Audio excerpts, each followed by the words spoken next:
Hi, I'm Ali Patterson and welcome to the Fintech Show. In today's episode, we go back to the future and see what banking architecture will look like in a couple of years. Are some financial institutions already there, or is the industry about to get some culture shock? Speaking of a shock, up in the cloud, banks and fintechs that operate there are ready to strike like lightning. To find out what the bank of the future looks like, I brought in brilliant guests like Rana, the man who created the technological fusion we see at Atom Bank after completely restructuring a successful mobile bank to scale. On the subject of scale, fintech finance is no allotment farm. Joining me in the studio from the States is Kathryn, co-founder of the SME bank Kabbage. And last but not least, because he's coming up first, is Paul, co-founder of Thought Machine, a man who knew that finance was destined to achieve greater things than what bankers had previously accepted. So Paul, first of all, thank you so much for taking the time to speak with us today. Are you in the office in London at the moment? Yes, I am. That's right, yes. Well, let's get straight into it with all things Thought Machine. I mean, off the bat, with such a demand for some incredible front-end services, why should traditional banks care about and investing actually improving the core systems? Well, there's many reasons, but one of the first reasons is that obviously, if you want to offer an innovative experience to the user, that is a system-wide capability, and it isn't just about. I mean, producing a very good UX experience and a very good apps and very good features is important, but it has to sit on a framework that facilitates that. And a big problem with traditional core banking systems is they really are designed for branches, and if not branches, call centers, and they're really not designed for immersive, real-time, data-centric user interaction. So I know many developers of apps have become very frustrated working in traditional systems because they just cannot get access to the information and the features they need. So with a modern core that has been built for to enable a bank to do whatever customer proposition it wants, then that frees them up, and then that lets them build the app. So our goal, in a way, is that banks shouldn't have to worry about the core too much. It should just do what they want, and then leave them free to kind of do the creative and user-centric customer engagement part. I think, I know that basically, if you think about a lot of more traditional banks, they've got a massive legacy in terms of call it technical debt. So when these banks have been built and even merged and acquired, it's like spaghetti. So if you want to basically rapidly develop new services, it is like doing heart surgery, because you just can't easily decouple certain things, right? Especially if you've got certain banks using 30-40-year-old mainframe type systems, which they're too scared to touch because the guys that wrote those systems have disappeared away from the bank. So you can't have a kind of a phased approach to kind of modifying the back-end systems that easily, and so therefore they're very expensive and very time-consuming to do these kind of back-end changes on more traditional legacy platforms. As on the retail side especially, consumers don't really care whether their bank is on the cloud or whether it's on-prem or whatever it may be. They just care about what they're receiving from the bank. So with that in mind, what does it mean for a bank's individual customers moving to a sheer cloud-based core system? Yeah, well, you're right. I mean, they don't care what it's hosted on, but they do care what they get. Right. So if I'm going to make a bad analogy, that BBC and ITV are the traditional way, and Netflix is in the cloud. So when people watch Netflix, they're not thinking about, oh yes, what a wonderful server infrastructure and what wonderful encryption protocols. But what they are saying is that I can watch anything in demand, in fantastic HD, and I can pause it, and I can do all these things. And traditional TV channels have got their place, but we all know who's kind of winning this. So the purpose of the cloud is to enable banks and other customer-facing institutions to faster execute and be able to do what they want to do, and not for the infrastructure to hold them back or impose limits. And I would be a very happy person if Thought Machine's technology was widely deployed, it went in lots of banks, and not a single customer realized it was working on our infrastructure or working in the cloud. What I care about is that it works, and what I care about is the end user is happy. And if the end user is happy, then the banks will be happy. when it comes to looking at the back end and the behind the scenes, the inner workings of the bank, what kind of effect does that actually have on the consumer, on the customer, and what does it mean to them? Because I can't think of any customer that wakes up and thinks, "Oh, I wish my bank would upgrade their back office." So I guess it's twofold. One is, more modern organizations are using the cloud. And the cloud brings with it a variety of benefits. So if you think about more traditional banks, you are typically constrained in terms of number of development and test environments, for example, which means you might want to do certain changes, but you just physically can't, because you can't physically, even if you throw people and money at this, building brand new environments might take you like a year sometimes, to reflect production. With the cloud, with a combination of DevOps, you could basically script it so you can spin up new environments, both from a development and test perspective, as well as have greater level of monitoring and control in production. So to answer your question, to contrast, we've gone through a transformation at Atom, and I've gone from, if I wanted to get a new development environment, it could take me something in the region of 42 weeks, long time ago, on our third-party data centers. Now I could create a new environment in a week. Then obviously you have to configure it after, but you've gone away from the 42 weeks to a week time frame. And if you kind of think about it as well, in a more traditional landscape, if you don't have your own data centers, you're using a third-party data center. So if you want a new environment, you have to order some kit. The kit arrives, gets installed, gets shaken down. Operating systems are installed, the applications are installed, you test it, then you commission it. So you've got a variety of contractual relationships during that process, as well as technical activities happening, and all that leads you to a massive lead time. Whereas with the cloud, the organization using the cloud has direct control around provisioning the environment, installing the software, and it's done in a repeatable process because you're using things like DevOps, whereas in more traditional landscapes you haven't got that.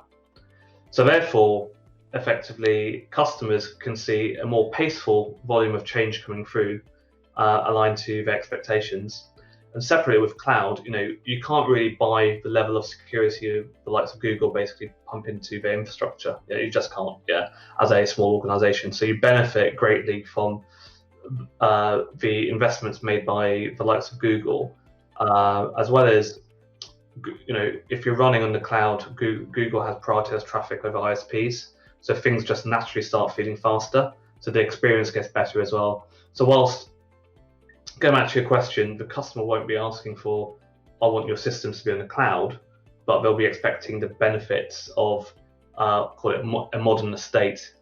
And then linked to that, you want applications that are running on the cloud, like your core systems, so that again you can benefit from DevOps and other, enhanced monitoring and security, so that you can keep things secure at a greater, not that things weren't unsecure, but you're naturally getting benefits of the investment from the likes of Google, and you can make more paceful changes on the back end. And I think I like to think of things like things are more configurable and under Atom's control, rather than leveraging a lot of third parties to do the work. So as part of our journey, we've insourced more, because for anything that we think, matters to our customers and is differential, we want to control that rather than going into a contractual relationship with a third party. Internally, what's been your approach to your back office and kind of your core infrastructure at Kabbage, and how has that changed with technology such as cloud entering the arena? It's funny. We have an unusual story, I think, for a fintech, because we started out on AWS, and then I don't know, 100 years ago, whenever that happened, that AWS East went down, and it was the Virginia data center, and we were one of just a few companies who lost all of our data, and it took like a week or so for them to rebuild it. And we're like, maybe cloud's not ready for this. Maybe it's not ready for prime time. So we jumped off the cloud for a couple of years and moved into a co-located environment. And then it didn't take long before we realized that was just, it wasn't giving us the flexibility we needed. And there are such better tools for operating in a cloud environment. that require fewer engineers, and it's just faster and lighter and now incredibly secure. So I think the cloud has far not only caught up with, but far surpassed the flexibility and even scalability and security that you would find in a data center. That's amazing. So you started on AWS, way ahead of your time, then back on-prem, then back into the cloud. What about in terms of kind of the back office infrastructure? I'm assuming it's not all one server in the corner of the room now. Is that all still very much focused on the cloud? Yes, absolutely, without a doubt. And it's funny, we did go through a period of time where our data was actually, we left our databases on-prem longer than we did our site. In fact, parts of our site we left in the cloud the whole time. But part of the challenge was the way we are using machine learning and spinning up models. And we found that the cloud wasn't fast enough. It couldn't keep up, and it was really cost prohibitive at that time to spin up as many as we would need in order to process the amount of data that we were processing. So that did lag behind a little bit, but that's clearly caught up, and they've figured out how important that data is, and that folks are going to want to analyze it and use it a lot. Amazing. So with that in mind, how does this kind of perfect storm of that, your ability to understand SME data, how does that all kind of marry together? I mean, I think we've been really fortunate to have technology leaders, and our CTO in particular, who's been able to stay a little bit ahead and see, what the next logical thing is that we could use. And also our data scientists are constantly tinkering with different tools that they can use. And I think the most valuable thing is just that constant communication between all of them. So all of a sudden it just becomes evident, like, hey, you're ready to make this leap, and this is going to be really important to you, and it's time. And so I think that's how that all came together for us, knowing, of course, that we've always been digital first. We've always served our customers online. And that's never been a challenge. I think there's been a lot of conversation right now about how customers, both small businesses and consumers, are expecting a digital first experience because of the pandemic and because they haven't been able to go into branches. And I think that's really just accelerated the momentum that fintechs have, and folks like Kabbage and everybody else, to deliver those services effectively. But everybody needs data in order to do that. Years back, banks used to act like a castle. They had nice big high walls, they had their own servers, they had their own team of developers, everything hidden behind high walls. And now the castle is overgrown, it is an ecosystem, it is a forest. You're working with people that are doing the best they can at core banking, the best they can at KYC. As a bank, what are you actually doing? What should you be focused on if you're just working with so many different third parties? What should your day job be effectively? Well, the comical but genuinely serious answer is you should be doing banking, right? Banks have got drawn in to becoming infrastructure heavy companies where they spend more of their time worrying about infrastructure than they do about banking. Banking is about providing credit to customers and managing payments and managing deposits and being a secure store of value for your customers. And its principles have never changed since it was invented in the early Renaissance. But it's nearly impossible for a bank to get its energy focused on this because the demands from the technology and the constraints from the technology, the issues of regulators, the issues of data security, and all these things just become dominating. So what you want is you want a suite of technology providers that you trust, and that you trust that they're capable providers of what they do. For example, if you want to have a KYC company, I mean, that you have to there's no point in using it if you're just as worried about them as you would be about your own system. But you need to get into a position where you believe that they are really on top of this, that they can do KYC far more accurately than they ever do, and then hopefully you get to a stage where you do trust them, and then that removes that one piece of worry, maybe, which is 2% of the worry of the bank. And the same with the core banking engine. Our goal is that the bankers should just be thinking about, how do we want this credit card to operate? How do we want its fees to operate? How do we want interest payments? How do we want to extend credits? How do we make all this available through apps and to the customer? And they shouldn't have to worry about how it quotes actually works under the hood. So I think we're some way away from a world like that. But the goal is to, and that is the kind of lesson of the cloud as well. when banks talk to all the large cloud providers, I mean, they ask them detailed questions about how it works, but in time, those are questions to gain confidence and to show that to regulators that they understand how they work and that know the risks that they're taking on. In time, with large-scale adoption, they will trust the cloud providers to do their job, and they will be focused on what they need to do, which, in a word, is banking, because it's banking. I think doing banking well is harder than it appears. I mean, the actual margin that you operate on is only 1 or 2%, and so it doesn't take you long before if the loans start going one way and the deposits start going the other way, that you're underwater. So, I would like to see banks, get back to the core business, of how to lend, create, and deposit money, and from that, I think we'd all be, in a better place. I think in the US, we're in a little bit different spot than they are in Europe with respect to PSD2 and open data. And so I think the US is following, but not very quickly behind. And we don't have an aggregated framework for how we could connect to that data. And I think it reminds me very much of back in the 90s when you wanted to change your carrier for your mobile phone, you lost your phone number. And we had to pass laws that required that the carriers let you keep your phone number. And I think the same is true for your banking data. So it's really difficult to change from one bank to another.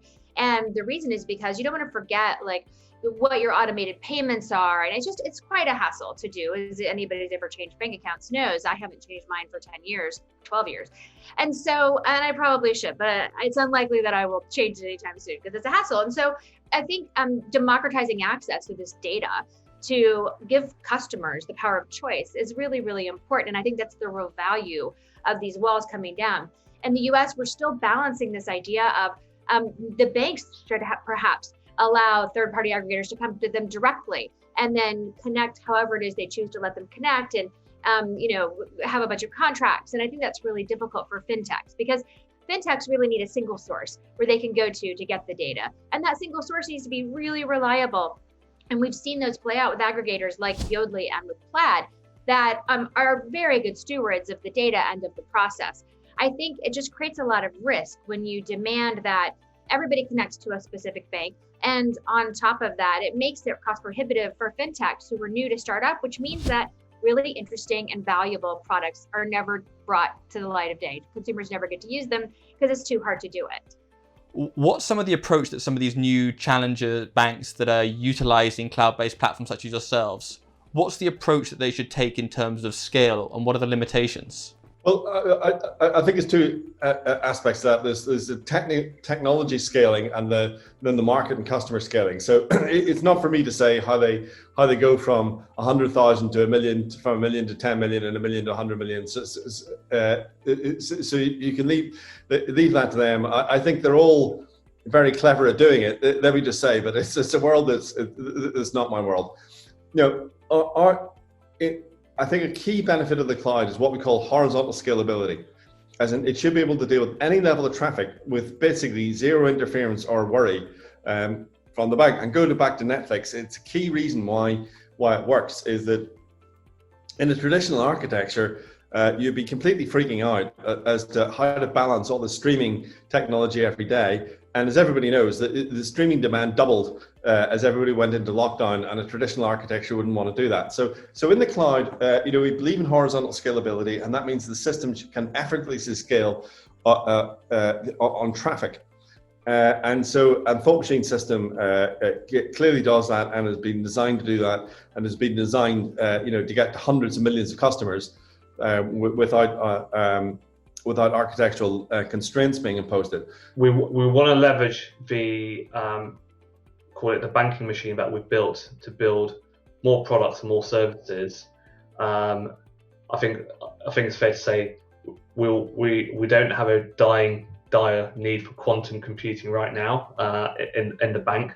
So we want to leverage what we've built and create some great propositions and services for our customers. And then, when there is demand for things like quantum, we'll certainly look at it and take it forward.